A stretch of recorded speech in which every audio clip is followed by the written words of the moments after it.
विचार करा मित्रांनो, असा एक माणूस ज्याला लष्कराचा कसलाही अनुभव नाही. अगदी शून्य अनुभव. हो, शून्य अनुभव. आणि प्रशासकीय सेवेतही कधी काम केलेलं नाही. आयुष्यात याआधी एकही छोटी निवडणूक लढवलेली नाही. बरोबर आहे. तरीही तो माणूस थेट जगातील सर्वात शक्तिशाली लोकशाहीच्या सर्वोच्च पदावर पोहोचतो, म्हणजे अमेरिकेच्या राष्ट्राध्यक्ष बनतो. आजच्या या माहितीच्या प्रवासात आपण अशाच एका व्यक्तिमत्वाचा वेध घेणार आहोत, ज्याने जागतिक राजकारणाचे प्रस्थापित नियम पूर्णपणे बदलून टाकले. Donald Trump. नक्कीच हा प्रवास खूपच रंजक आणि अभ्यासासारखा आहे. पण हे बघ, या सखोल चर्चेत पुढे जाण्याआधी एक महत्त्वाची गोष्ट मला सांगायची आहे.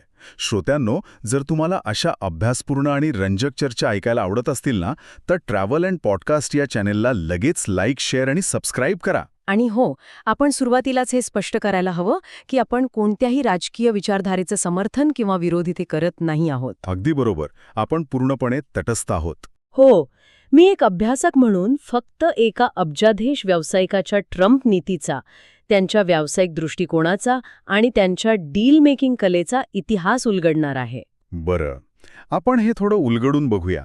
म्हणजे ट्रम्प यांचा प्रवास सुरू होतो तर न्यूयॉर्कच्या रिअल इस्टेटपासून, बरोबर ना? होय. 1946 मध्ये न्यूयॉर्कमध्ये त्यांचा जन्म झाला आणि त्यांना त्यांच्या वडिलांकडून फ्रेड ट्रम्प यांच्याकडून रिअल इस्टेटचा व्यवसाय मिळाला होता. पण त्यांच्या वडिलांचा व्यवसाय तर फक्त ब्रुकलिन आणि क्वीन्सपुरता मर्यादित होता, म्हणजे मध्यमवर्गीयांसाठी घरे बांधण्याचा. अगदी बरोबर. तो एक अतिशय सुरक्षित आणि स्थिर नफा देणारा व्यवसाय होता. पण जेव्हा डोनाल्ड ट्रम्प यांनी व्यवसायाची सूत्रे हाती घेतली, तेव्हा त्यांनी एक मोठा निर्णय घेतला. त्यांनी थेट मॅनहॅटनमध्ये प्रवेश केला. मॅनहॅटन म्हणजे न्यूयॉर्कचं एकदम हृदय. तिथे जागा तर प्रचंड महाग असते. हो ना. तिथे त्यांनी फक्त सिमेंट आणि विटांच्या इमारती नाही बांधल्या, त्यांनी एक्सक्लुसिव्हिटी विकायला सुरुवात केली. जेव्हा त्यांनी अत्यंत महागडा क्रम टॉवर उभा केला, तेव्हा त्यांनी लोकांना हे पटवून दिलं की या इमारतीत राहणं म्हणजे समाजातील सर्वात उच्च आणि श्रीमंत वर्गाचा भाग असणं. म्हणजे बिझनेसच्या भाषेत त्याला व्हॅल्यू क्रिएशन म्हणतात. बरोबर. लोक त्या अपार्टमेंटची जागा पाहून पैसे देत नव्हते, तर ते ट्रम्प हे नाव त्यांच्या नावापुढे लागल्यामुळे जी सामाजिक प्रतिष्ठा मिळते ना, त्यासाठी लाखो डॉलर्स मोजत होते. अरे, हे म्हणजे असं झालं की एखाद्याने आपल्या वडिलांचे गल्लीतले छोटे दुकान एका आंतरराष्ट्रीय फ्रँचायझीमध्ये बदलले आणि स्वतःच्या नावालाच एक मोठा ट्रेडमार्क बनवला. अगदी योग्य उदाहरण आहे हे. बिझनेस वाढवताना लोकलवरून ग्लोबल जाण्याची ही जी दृष्टी असते ना, ती खूप महत्वाची असते. आणि या ब्रँडिंग मागे एक अतिशय धूर्त आर्थिक रणनीती पण होती. कोणती रणनीती? त्यांनी स्वतःचे पैसे कमीत कमी गुंतवले आणि बँकांकडून मोठमोठी कर्जे घेतली. शिवाय न्यूयॉर्क शहराकडून प्रचंड मोठी टॅक्स सवलत म्हणजे टॅक्स अबेटमेंट मिळवली. बापरे, म्हणजे सार्वजनिक पैशांचा आणि बँकांच्या कर्जाचा वापर करून स्वतःचं खासगी साम्राज्य उभं केलं. हो. जेव्हा तुम्ही स्वतःला एक लार्जर दॅन लाईफ म्हणजे भव्य ब्रँड म्हणून प्रस्थापित करता, तेव्हा बँका आणि सरकार दोन्ही तुमच्यावर विश्वास ठेवायला लागतात. तुमचा आत्मविश्वास हाच तुमची खरी संपत्ती बनतो.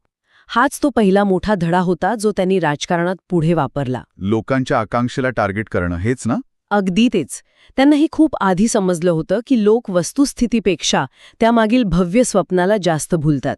पण हे बघ, मला एक सांग, फक्त इमारती बांधून आणि स्वतःच्या नावाची पाटी लावून कोणी देशाचा नेता तर बनू शकत नाही. नाही, अजिबात नाही. जगातील सर्वात शक्तिशाली देशाचा कारभार हाती घेण्यासाठी तुम्हाला लोकांच्या घराघरात आणि त्यांच्या मनामध्ये पोचावं लागतं. आणि मला वाटतं इथूनच मग त्यांचा मनोरंजन विश्वाकडे झालेला प्रवास महत्त्वाचा ठरतो. हो, टीव्हीच्या दुनियेतील त्यांचा प्रवेश हा एक मोठा टर्निंग पॉइंट होता. द अप्रेंटिस हा त्यांचा रियालिटी शो प्रचंड गाजला, हे सर्वांनाच माहीत आहे. पण एक टीव्ही शो एखाद्या माणसाला राजकीय लोकप्रियतेच्या शिखरावर कसं नेऊन बसवतो? इथे सर्वात रंजक गोष्ट ही आहे की तो शो केवळ मनोरंजन नव्हता. तो अमेरिकन जनतेच्या मानसिकतेवर केलेला एक यशस्वी प्रयोग होता. या शोचे निर्माते मार्क बर्नेट यांनी ट्रम्प यांची एक अतिशय विचारपूर्वक प्रतिमा तयार केली. म्हणजे ती प्रतिमा खरी नव्हती का? कसंय ना, टीव्हीवर येण्यापूर्वी ट्रम्प यांच्या व्यवसायात अनेक चढ उतार आले होते. त्यांच्या काही कंपन्या तर दिवाळखोरीतही निघाल्या होत्या. पण टीव्हीवर या गोष्टींना फाटा देण्यात आला. त्यांना एक अचूक आणि यशस्वी अब्जाधीश बॉस म्हणून सादर करण्यात आलं. अच्छा, म्हणजे एडिटिंगच्या माध्यमातून सगळा कंट्रोल त्यांच्याकडे आहे, असं दाखवलं गेलं. होय, आणि त्यांचा तो प्रसिद्ध डायलॉग आठवतोय का तुला? You are fired. अगदी तोच. जेव्हा एखादा सामान्य अमेरिकन नागरिक रोज संध्याकाळी टीव्हीवर एका माणसाला अत्यंत खंबीरपणे कोणत्याही दबावाशिवाय निर्णय घेताना आणि तुला कामावरून काढण्यात येत आहे असं म्हणत थेट कारवाई करताना पाहत होता, तेव्हा त्यांच्या अचेतन मनात एक प्रतिमा कोरली जात होती. म्हणजे एका खंबीर नेत्याची प्रतिमा. हो, टीव्ही शोमुळे ट्रम्प यांची केवळ व्यावसायिक ओळख राहिली नाही, तर ते एका मास लीडर म्हणून आकार घेऊ लागले. राजकीय लोकप्रियतेचा पाया याच टीव्ही शोने रचला. हे ना एका लाइटनिंग रॉड सारखं आहे. वादळ कितीही मोठी असली तरी लाइटनिंग रॉड सर्व वीज स्वतःकडे खेचून घेतो. त्यांनी जाणीवपूर्वक अशी प्रतिमा निर्माण केली जी सर्व टेन्शन स्वतःकडे वेधून घेईल. अगदी अचूक शब्द वापरलास तू, अटेन्शन. या शोने त्यांना मास कम्युनिकेशनची म्हणजे लोकांशी संवाद साधण्याची एक वेगळीच ताकद दिली. त्यांना कॅमेरासमोर कसं वागायचं, लोकांच्या भावनांशी कसं खेळायचं हे नीट समजलं होतं. आणि कोणत्याही परिस्थितीत कंट्रोल आपल्या हातात कसा ठेवायचा हे पण. नक्कीच. जेव्हा ते राजकीय मंचावर उतरले तेव्हा ते इतर पारंपरिक राजकारण्यासारखे कंटाळवाणे भाषण देत नव्हते. ते एका टीव्ही स्टारसारखे थेट प्रेक्षकांशी कनेक्ट करत होते. नॅरेटिव्ह स्वतःच्या हातात ठेवण्याचा मुद्दा खूपच महत्त्वाचा आहे. कारण मला वाटतं त्यांच्या याच विचारसरणीचा मूळ पाया त्यांच्या the art of the deal या पुस्तकात पाहायला मिळतो. हो, ते पुस्तक तर त्यांच्या माइंडसेटचा आरसा आहे. प्रत्येक उद्योजकाने हे पुस्तक एकदा तरी वाचायला हवं. त्यामध्ये वाटाघाटी करण्याचे म्हणजे निगोसिएशनचे 11 मोठे नियम आहेत असं म्हणतात. हो, पण आपण त्यातल्या 3 प्रमुख सूत्रांवर लक्ष केंद्रित करूया. ट्रम्प यांनी त्यात एक संकल्पना मांडली आहे, जिला ते ट्रूथफुल हायपरबोल म्हणतात. म्हणजे सत्यवादी अतिशयोक्ती. सत्यवादी अतिशयोक्ती हे थोडं समजावून सांगशील का? म्हणजे ते म्हणतात की मी लोकांच्या कल्पनाशक्तीशी खेळतो. लोकांना नेहमी भव्य, अतिविशाल आणि थक्क करणाऱ्या गोष्टी आवडतात. जेव्हा ते एखादी गोष्ट सर्वात मोठी किंवा सर्वात सुंदर असल्याचे सांगतात, तेव्हा ते लोकांच्या त्या भव्यतेच्या आकांक्षेला खतपाणी घालत असतात. म्हणजे यातला पहिला नियम जो नेहमी सांगितला जातो तो म्हणजे नेहमी मोठा विचार करा. Think big. बरोबर. मानसशास्त्र आणि अर्थशास्त्रात याला अँकरिंग बायस म्हणतात. म्हणजे एखाद्या वाटाघाटीत तुम्ही सुरुवातीलाच इतकी मोठी आणि अवास्तव मागणी करून ठेवता की समोरच्या व्यक्तीचं संपूर्ण लक्ष त्या आकड्यावर केंद्रित होते. अगदी हेच तंत्र. आणि मग तिथून खाली येताना प्रत्यक्षात तुम्हाला जी गोष्ट हवी असते ती तुम्हाला अत्यंत सहजासहजी मिळते. कारण समोरच्याला वाटतं की त्याने तुमच्याकडून खूप तडजोड करून घेतलीये. क्या बात है. आणि दुसरा नियम कोणता? दुसरा नियम आहे समोरच्या पक्षाच्या मानसिकतेचा अभ्यास करणे, म्हणजेच लिव्हरेज ओळखणे. लिव्हरेज म्हणजे फायद्याची स्थिती. हो. ट्रम्प यांच्या मते जोपर्यंत तुम्हाला समोरच्याची दुखती नस किंवा त्याची सर्वात मोठी गरज माहीत होत नाही, तोपर्यंत तुम्ही डील जिंकू शकत नाही. म्हणजे समोरच्या व्यक्तीला असं काहीतरी द्या जे त्याला इतर कोणी देऊ शकत नाही किंवा त्याच्या मनात अशी भीती निर्माण करा की तुमच्याशिवाय त्याचं मोठं नुकसान होईल. एक्झॅक्टली. आणि तिसरा सर्वात महत्त्वाचा नियम म्हणजे कधीही मागे हटू नका. Never back down. जेव्हा तुमच्यावर चहूबाजूंनी टीका होत असते तेव्हा बचावात्मक पवित्रा घेण्याऐवजी दुप्पट ताकदीने हल्ला करा. म्हणजे चर्चेचा मुद्दाच बदलून जातो आणि लोक तुमच्या चुका विसरून तुमच्या नव्या आक्रमक पवित्र्याबद्दल बोलू लागतात. हो, हा नियम त्यांनी अनेकदा वापरला आहे. पण मित्र, म्हणजे मला तुला एक प्रश्न विचारायचा आहे. इथे एक मोठा विरोधाभास निर्माण होतो ना? कोणता विरोधाभास? बिझनेस डील आणि आंतरराष्ट्रीय राजकारण यात फरक असतो ना? बिझनेसमध्ये ठीक आहे, तुम्ही एखादी डील मोडू शकता किंवा कंपनी दिवाळखोरीत काढू शकता. पण जेव्हा तुम्ही एखाद्या देशाचा कारभार हाकता तेव्हा आंतरराष्ट्रीय करारांमध्ये हे नियम खरंच लागू पडू शकतात का? हा प्रश्न खूप महत्वाचा आहे आणि अनेकांना तो सुरुवातीला पडला होता. पारंपरिक राजकीय विश्लेषकांना त्यांचं परराष्ट्र धोरणच समजलं नाही. पण ट्रम्प यांनी नेमकी हीच डील मेकिंगची कला राष्ट्राध्यक्ष असताना आंतरराष्ट्रीय करारांमध्ये वापरली. म्हणजे 2016च्या निवडणुकीत संपूर्ण जगाला चकित करून त्यांनी जो राष्ट्राध्यक्षपदाचा विजय मिळवला त्यानंतर त्यांनी हे नियम प्रत्यक्ष राजकारणात वापरले. हो, ट्रम्प यांनी मुत्सद्देगिरीची पारंपरिक व्याख्याच बदलून टाकली. त्यांनी आंतरराष्ट्रीय संबंधांना एका झिरो सम गेमसारखं पाहिलं. झिरो सम गेम म्हणजे एकाचा फायदा तर दुसऱ्याचा तोटा. बरोबर.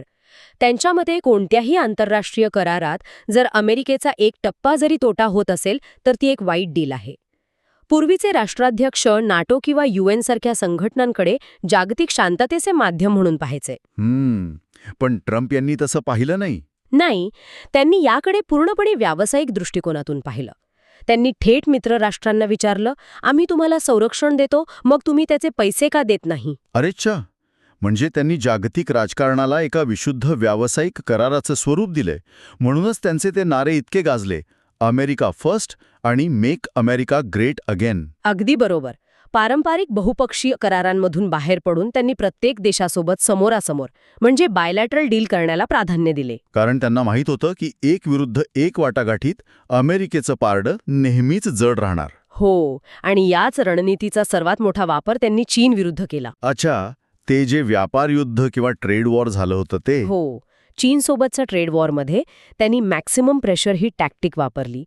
चीन अनेक दशकांपासून जागतिक व्यापार नियमांचा स्वतःच्या फायद्यासाठी वापर करत आहे आणि अमेरिकेतील रोजगार हिरावून घेत आहे, हे त्यांनी ओळखले होते. मग त्यांनी काय केलं? कोणत्याही पारंपरिक मार्गाने न जाता त्यांनी थेट अब्जावधी डॉलर्सचे टॅरिफ्स म्हणजे आयात शुल्क लादले. म्हणजे त्यांनी स्वतःच्या पुस्तकातला तो कधीही मागे हटू नका हा नियम चीनच्या बाबतीत तंतोतंत पाळला म्हणायचा. हो, हे टॅरिफ्स म्हणजे एक प्रकारचं हत्यार होतं.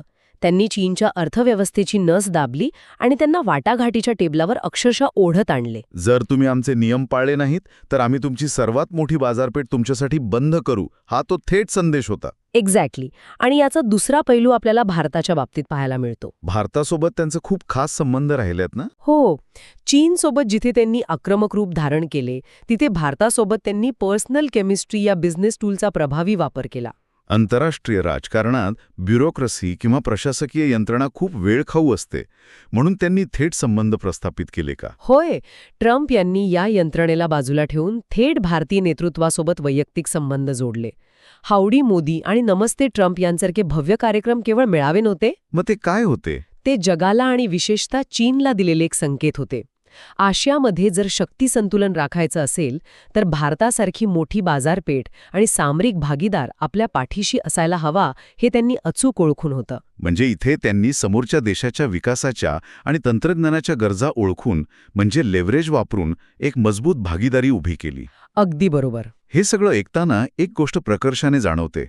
तुम्ही त्यांच्या पद्धतींशी सहमत असा किंवा नसा, पण त्यांनी एक गोष्ट सिद्ध करून दाखवली आहे. ती कोणती? हे म्हणजे जर तुमच्याकडे योग्य संवाद कौशल्य आणि प्रबळ आत्मविश्वास असेल आणि प्रस्थापित व्यवस्थेला थेट भिडण्याची हिंमत असेल तर लष्करी किंवा राजकीय पार्श्वभूमी नसतानाही तुम्ही जगातलं सर्वोच्च पद मिळवू शकता. हे अगदी योग्य निरीक्षण आहे. ट्रम्प यांचं जीवन आपल्याला एक मोठी शिकवण देतं.